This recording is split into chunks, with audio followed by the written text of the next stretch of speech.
Kia ora, welcome to Central News for Tuesday the 25th of March. I'm Anne-Marie Case-Miller. The public get a chance to see Prince William and Kate as part of their royal tour of New Zealand when tickets go on sale tomorrow for the official opening of the Avantidrome on April the 12th. 1,000 tickets will be available to the public, with adult tickets costing $45 and children under 12 $25. There will also be a series of races featuring some of New Zealand's top track cyclists. The Duke and Duchess of Cambridge are expected to be at the Avantidrome from 1:30 to 2:30 p.m, and tickets are on sale tomorrow from Ticketek. Excess food from bakeries, supermarkets and catering companies will soon be redistributed to struggling Hamilton residents as part of a food rescue mission. A study commissioned by Well Energy Trust, Trust Waikato and DV Bryant Trust has found there is a need for a rescue mission among food suppliers and social service agencies in Hamilton. Unused food that is good enough to eat but not good enough to sell would be rescued and given to charities and the city's 3 food banks rather than being sent to the tip. A board is being established to oversee the project, and it's hoped to be up and running by the end of the year. A small Hamilton company has had a big impact on the World Label Awards held recently in Brussels. Admark won the Flexco Colour Process category for a Spider-Man label made for a Sistema lunchbox. Admark Sales and Marketing Director Lisa Pilling explains what the win means for the company. Well, it's huge recognition on the international stage really for us. We've won lots of awards in New Zealand and internationally, but for us this is huge and really, really exciting, and it's awesome for all our staff. Tauranga barista Charlie Self says a good coffee shouldn't make the drinker wince. It should have the perfect balance of sugars, bitters, acidity and tannins. And as the winner of the 2014 Huhtamaki New Zealand Cup Tasters Championships, he should know. Charlie went head-to-head with baristas from across the country in an effort to produce the best tasting specialty coffee. And as winner, he will head to the World Barista Championships later this year. To sport now, and the Waikato Pistons are hoping the signing of US point guard Corinne Henry will give them the edge they need for this year's NBL competition. The Pistons lost 3 of their 4 matches at the pre-season Blitz tournament in Pororua at the weekend, but now have their full team together over the next 2 weeks. The Pistons' opening match of the 2014 season is to the Bay Hawks in Napier on April the 4th. Taking a look at the marine forecast now. West Coast, expect a southwest swell becoming moderate on Wednesday. Next high tide is 16 minutes to 7 Wednesday morning. And heading over to the east coast, easing Wednesday evening, southerly of 15 knots expected. Next high tide 26 minutes past 3 Wednesday morning in Tauranga. Still to come on Central News, Toby's Magic and sea sponges. That's next.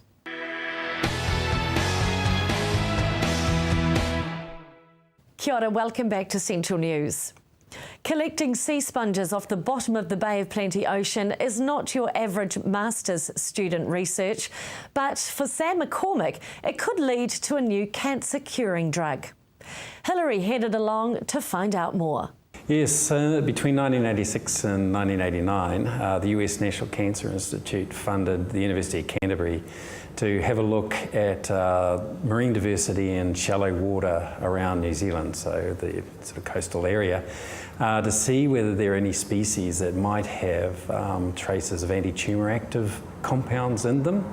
It was part of an international program during those sort of early years, exploratory. There was a similar program in Australia. So at the University of Canterbury, I was part of a team to have a look at New Zealand's biodiversity in a general sense. It wasn't originally set up to find drugs per se. It was more set up to see whether there was any likelihood of finding drug leads, anti-tumour active compounds from things like sponges around New Zealand. Why now then have scientists become more interested in sea sponges and their cancer-curing properties? Well, if you compare the marine environment to terrestrial environment, on land there's been far more organisms screened, plants and animals screened for bioactivity or drug hits, and out of the marine versus terrestrial environment there's been far more drug hits in the marine environment overall.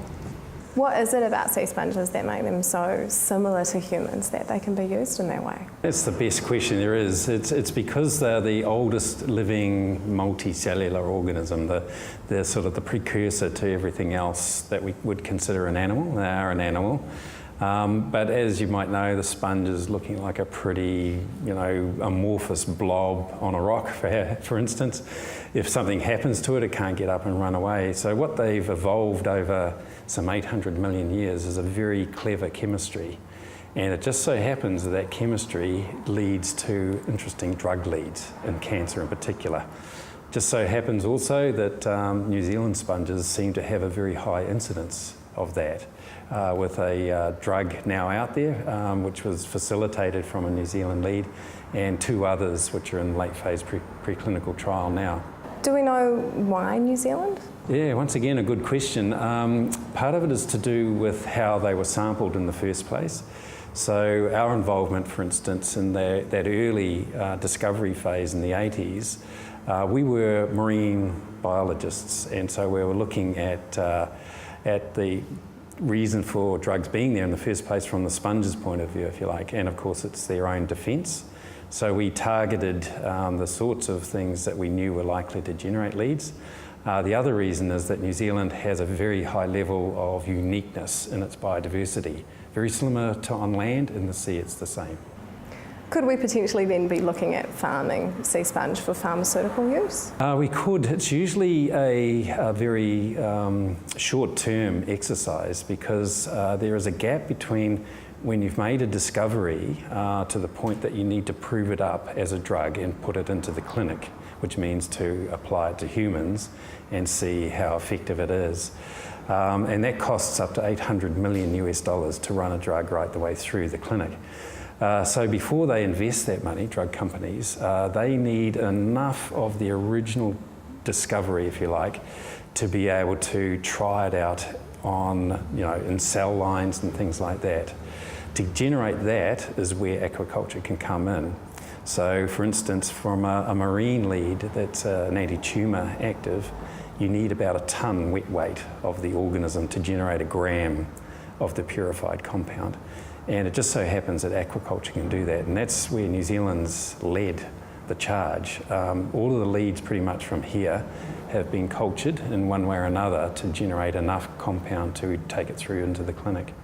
With the increasing popularity of e-books and the closure of many publishing houses, it can become harder and harder to be published as an author.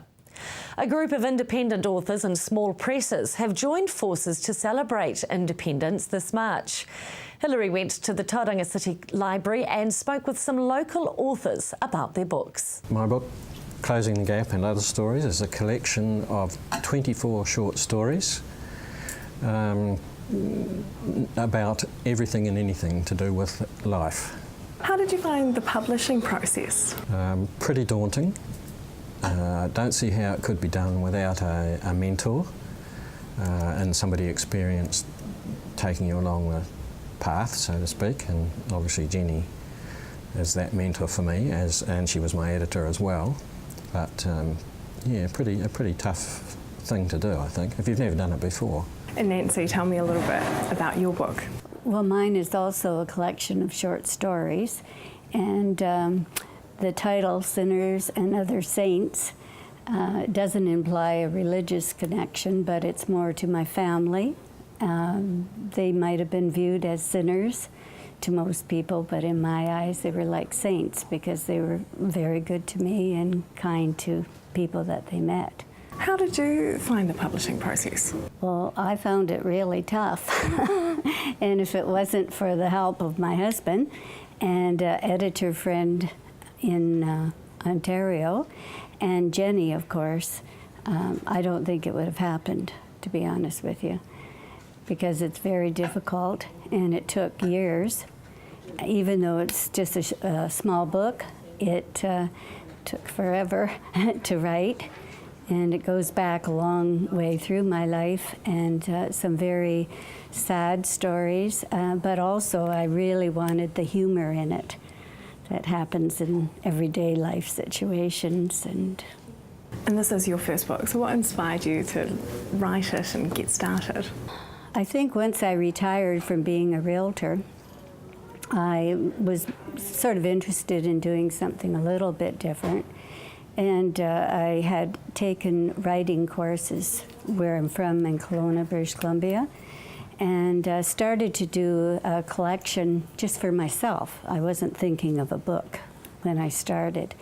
And I started out writing when I was very young, and so I went back to those memories of a rooming house. And I thought I would do the book, if it was a book, on all the different rumors that we had in our house, boarding house, that my mother ran. And as it went on, I thought, well, you know, there's a lot of interesting characters in my family, including myself. So anyway, started out with that. So most of the book is based on nonfiction, although it reads like fiction, because most people, once they read it, they find it hard to believe that these things actually happened.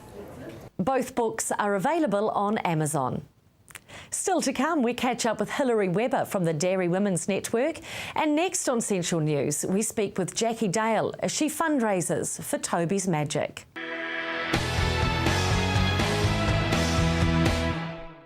Kia ora, welcome back to Central News. Hamilton 3-year-old Toby Dale suffers from a rare genetic growth disorder called Russell-Silver syndrome. His family are fundraising to take Toby to a conference in Chicago in July, where Toby can be seen by experts. Toby's an identical twin, but his brother Finn doesn't have the syndrome. And as their mum Jackie Dale explains, doctors here in New Zealand don't really have the answers. Yeah, well, it's a really rare situation, so a lot of the doctors were really puzzled about it, and in the beginning one of the doctors thought that they must be fraternal for Toby to be so different, but we've since had Toby had them genetic tested and they are identical, and now I've learned that the change happens after the twinning takes place, so even though they've got the same DNA, it's more about an imprinting error with the chromosomes afterwards. Toby is fed by a Mickey button. What is this? It's a little plug that's in his stomach that goes directly into his stomach. So he's got a port and he's fed by a tube. How often do you feed him? He's fed for 10 hours overnight, so he's on a continuous feed pump.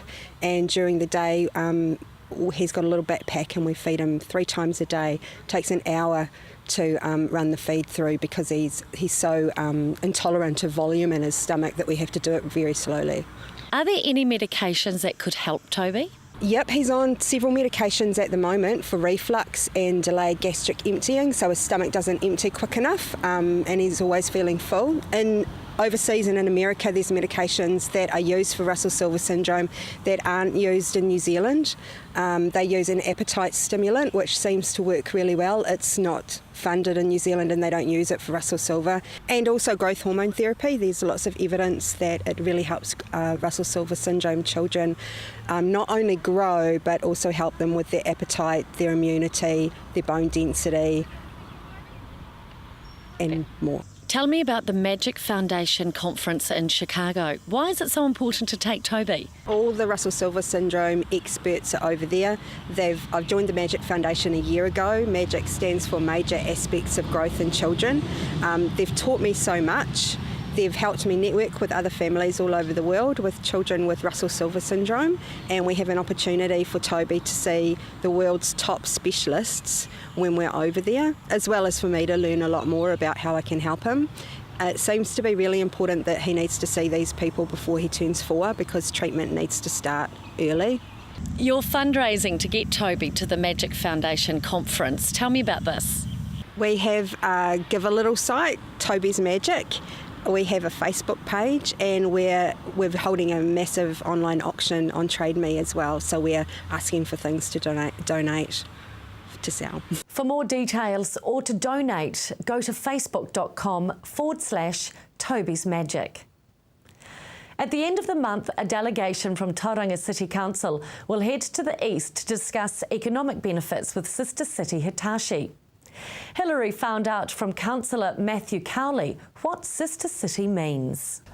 So when we've got a sister city relationship, it's all around mutually beneficial trade. So the only reason why we're doing this is to improve the exporting potential for both cities.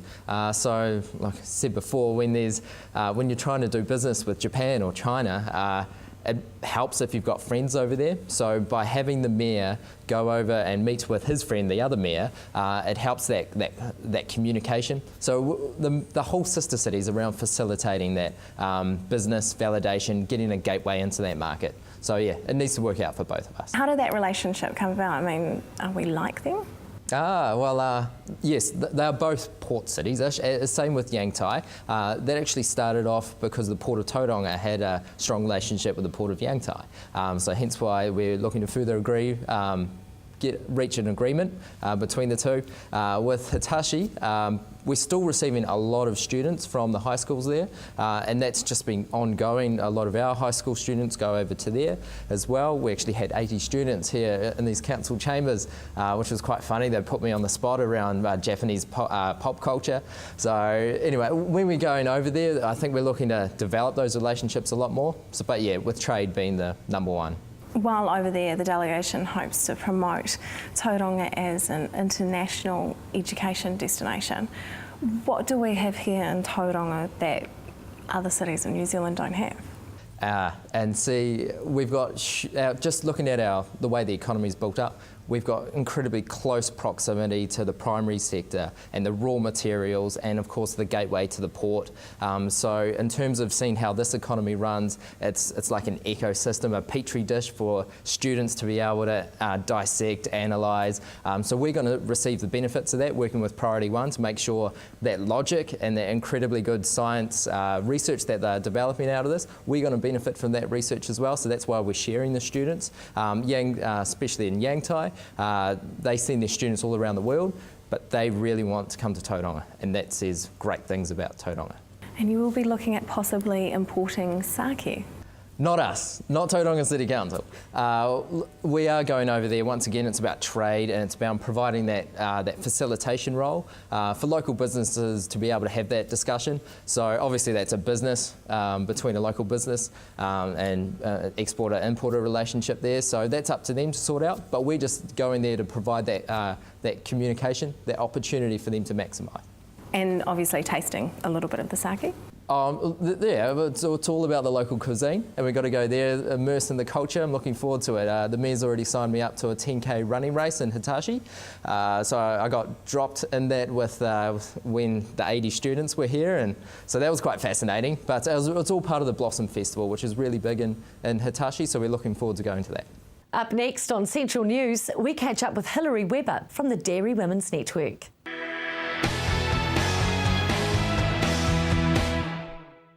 Welcome back to Central News.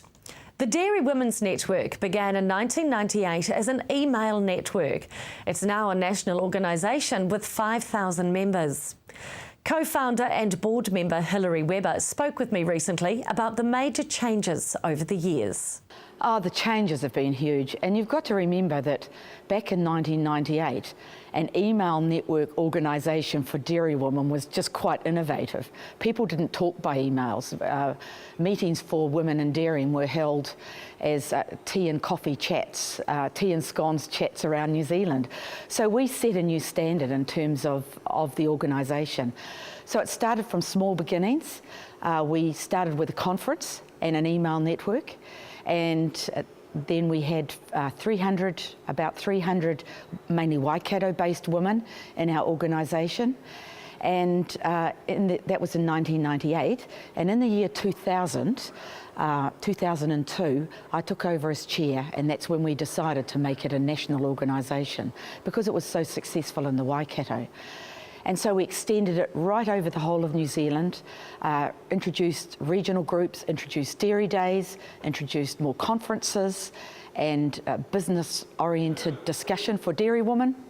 and now we have 5,000 members. It's huge growth. How does the Dairy Women's Network support its members now in 2014? In 2014, the main means of supporting the dairy woman is through our regional groups and through our dairy days. Although the conferences that we have each year, this conference in 2014, 350 dairy women, that's great one-to-one contact with all of our women. We also have the email network, we have Facebook, we have Twitter, we have all those new technology developments which maintain a focus on one-to-one conversations from farm to the Dairy Women's Network. Obviously, the two-day conference here in Hamilton is very well attended. What do you offer your members here? It's stimulation. I mean, women go away from this, they have more knowledge, they feel passionate about the dairy industry, they feel stimulated, and they go home into their farms and become agents of change on farms. And that's really important. The dairy industry is going to need a lot of changes, a lot of systemic changes to maintain its competitiveness. And so those changes are going to be more as we move into the next few years. How does the support for dairying women differ from that's required for dairying men? Yeah, women are a bit different from men. I think women, they need to talk.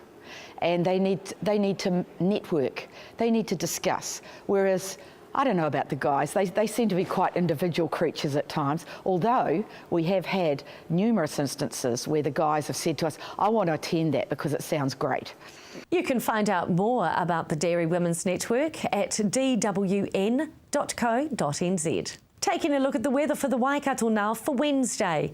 Hamilton should become fine with southerlies dying and a high of 21 degrees expected. A low of 5 Wednesday night. It's definitely getting cooler. Paeroa, 22 your high with a low of 7. Matamata fine and 19 your high. Te Awamutu 21 and Tokoroa 19 and down to a low of 4. Taking a look at the Bay of Plenty now. Wednesday, expect a fine day in Tauranga with sou'westers and a high of 22 degrees. Te Puke, showers should clear with a high of 20 down to a low of 9. That's Central News for today, the 25th of March, and a very happy 10th birthday to my boy Daniel. A special day into the double digits now. Where does the time go? Make sure you like Central News on Facebook. Let us know if there's a news or an event in your community. Thanks for joining me. I'm Anne-Marie Case-Miller. Ka kite anō.